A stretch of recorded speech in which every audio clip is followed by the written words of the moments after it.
Hi dudes, this is RD Madan. இன்னைக்கு நம்ம கொங்கு நாட்டோட தலை வீடு, நம்ம முருகப்பெருமானோட 7ஆம் படை வீடு மருதமலைக்கு தான் போயிட்டு இருக்கோம்.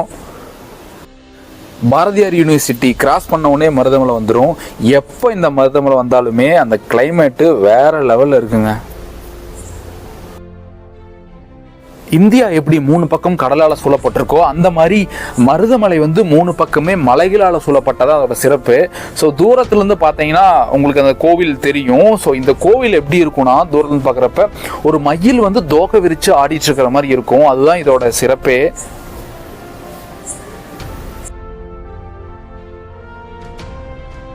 நாங்கள் போன டைம் வந்து செம்ம க்ரௌட். இங்கே ரைட் சைடு பார்த்தீங்கன்னா பஸ்ஸுக்காக வெயிட் பண்ணுறாங்க.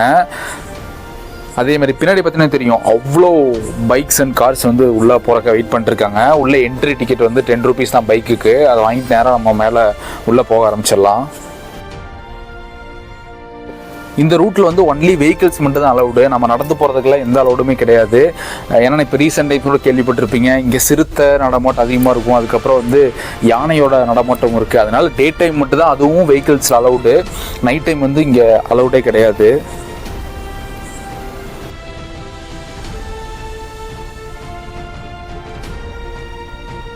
எஸ், இப்போ நம்ம மருதமலை கோவிலுக்கு வந்து ரீச் பண்ணிட்டோம்.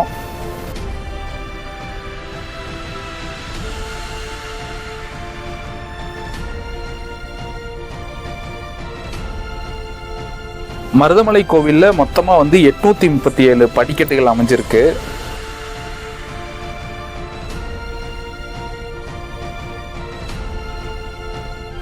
உள்ளே வந்து பார்த்தீங்கன்னா செம்ம க்ரௌடு. ஸோ நம்ம அப்படியே லைனில் நிற்க ஆரம்பிச்சிட்டோம். லைன் நின்று உள்ளே போகிறப்ப ஃபஸ்ட்டு நம்ம வழிபடுற தெய்வம் வந்து பார்த்தீங்கன்னா 5 முக விநாயகர். ஸோ இங்கே இருக்கிற 5 முக விநாயகரை தரிசிட்டு தான் அடுத்து நம்ம உள்ளேயே போக போகிறோம்.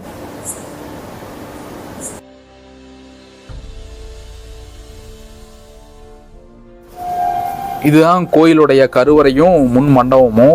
ஸோ அந்த மண்டபத்தில் பார்த்தீங்கன்னா ரைட் சைடில் ஒரு தென்னை மரம் இருக்கும். அதை வந்து வெட்டாமல் அதுக்கு ஒரு கேப் விட்டு அழகாக கட்டியிருப்பாங்க. அதுபோக கோயிலை வந்து எக்ஸ்பேண்ட் பண்ணுறதுக்காக இன்னுமே முன்னாடி இன்னொரு மண்டபம் கட்டிட்டு இருக்கிறாங்க.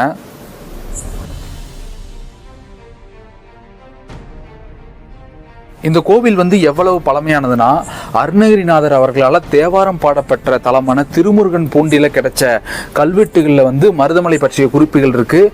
அதை பேஸ் பண்ணி தான் இது வந்து 12ஆம் நூற்றாண்டை சேர்ந்த அப்போ கட்டப்பட்ட கோவிலாக இருக்குன்னு சொல்லிட்டு எல்லாமே சொல்கிறாங்க. ஸோ 1200 அந்த டைமில் வந்து கட்டியிருக்காங்க. இங்கே சிறப்பு வழிபாடுகள்னா வைகாசி விசாகத்தை ஒட்டி 108 பால் குடம் அபிஷேகம் நடக்குதுங்க. அதே மாதிரி தைப்பூசத்தை ஒட்டி 10 நாட்கள் வந்து இங்கே பிரம்மோற்சவம் வெகு விமர்சையாக நடந்துட்டு இருக்கு. மருதசாலை நெருக்க மனக்கவலை எதற்கு அப்படின்னு சொல்லி இங்கே முருகப்பெருமான் மருதாச்சல மூர்த்தியாக எல்லாத்துக்குமே காட்சி தராரு. பழனியில் இருக்கிற தண்டாயுதபாணி எப்படி காட்சி தராரோ அதே மாதிரி தான் இங்கேயும் ஒரு கை வந்து இடுப்புலையும் இன்னொரு கையில் வந்து ஒரு தண்டையும் வச்சுட்டு காட்சி தராரு. போகர் உருவாக்கின சிலை தான் நம்ம அங்கே வந்து முருகப்பெருமானை வழிபடுறோம். அதே மாதிரி இங்கே இருக்கிற முருகப்பெருமானோட சிலை வந்து பாம்பாட்டி சித்தர் அவர்களால் உருவாக்கப்பட்ட சிலை தான். இங்கே இன்னொரு சிறப்பு என்னன்னா, கருவறைக்கு மேல் இருக்கிற விமானத்தில் வந்து ஒரு சின்ன துளை இருக்குதுங்க. அது வழியாக சூரிய ஒளி வந்து முருகப்பெருமான் மேல் இருக்கிற அந்த வேல் மேலேயே விழுகிற மாதிரி இருக்குங்க.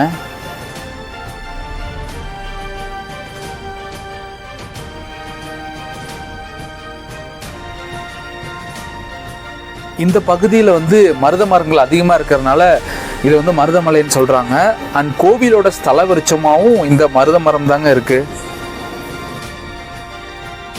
அடுத்தது 18 சித்தர்களில் முக்கியமான ஒருத்தரான பாம்பாட்டி சித்தர் அவருடைய குகையை தான் பார்க்க போகிறோம். பாம்பாட்டி சித்தர் வாழ்ந்த காலமே கிபி 1200 அப்படின்னு சொல்லிட்டு வரலாறுகள் சொல்லுது. பாம்பாட்டி சித்தர் இங்கே வந்து தங்கி தவம் பண்ணியிருக்கிறாரு. முருகப்பெருமான் வந்து பாம்பு வடிவில் இவருக்கு காட்சி கொடுத்தாவும் இங்கே ரொம்ப ஸ்ட்ராங்காக நம்புகிறாங்க. பாம்பாட்டி சித்தர் வந்து இங்கே தங்கிட்டு இவர் ஐக்கியமாகிறது எங்கன்னு பார்த்தீங்கன்னா சங்கரன் கோவிலில் தான். அங்கே புளியங்குடி ரோட்டில் வந்து அவருடைய ஜீவ சமாதியுமே இருக்குது.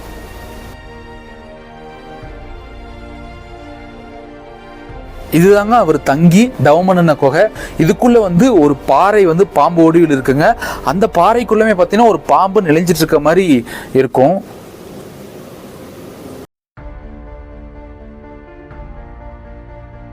இது வந்து கோயிலுடைய பின்பகுதி. இதுல இருந்து பார்க்குறப்ப கருவறையோட விமானம், கோபுரம் எல்லாமே சூப்பராக தெரியுங்க.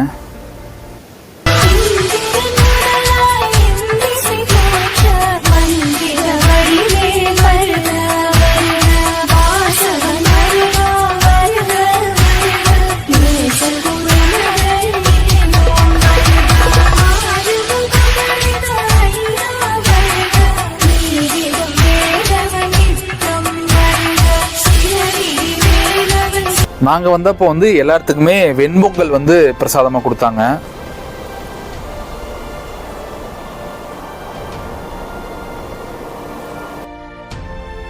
முன்னாடி இந்த கட்டுமான பணி என்னன்னு பார்த்தீங்கன்னா, இங்கே கோயிலுக்கு வந்து மல்டி லெவல் கார் பார்க்கிங் கட்டிட்டு இருக்கிறாங்க. அதே மாதிரி இங்கே லிஃப்ட்டுமே கட்டிட்டு இருக்கிறாங்க. ஸோ எல்லாருனாலையுமே இங்கே ஸ்டெப் ஏற முடியாதனால லிஃப்ட்டு, கார் பார்க்கிங் எல்லாமே இங்கே வருதுங்க.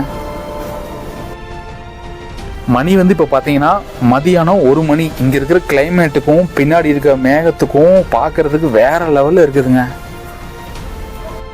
நம்ம கோயிலுக்கு போகிறதே மேக்ஸிமம் எதுக்காகனா, பிஸியாக ஓடிட்டுருக்கிற இந்த லைஃப்பில் ஒரு சின்ன பிரேக்குக்காகவும் ஒரு மன அமைதிக்காகவும் தான். அதுக்கு இந்த மாதிரி ரொம்ப அவுட்டரில் இருக்கிற மருதமலைக்கு வர்றப்ப இந்த ஏரியாவுமே ரொம்ப கூலிங்காக இருக்கும், இங்கே அமைதியாகவும் இருக்குது. ஸோ ரொம்ப ஒரு மன நிறைவுமே இங்கே வந்தால் கிடைக்குதுங்க.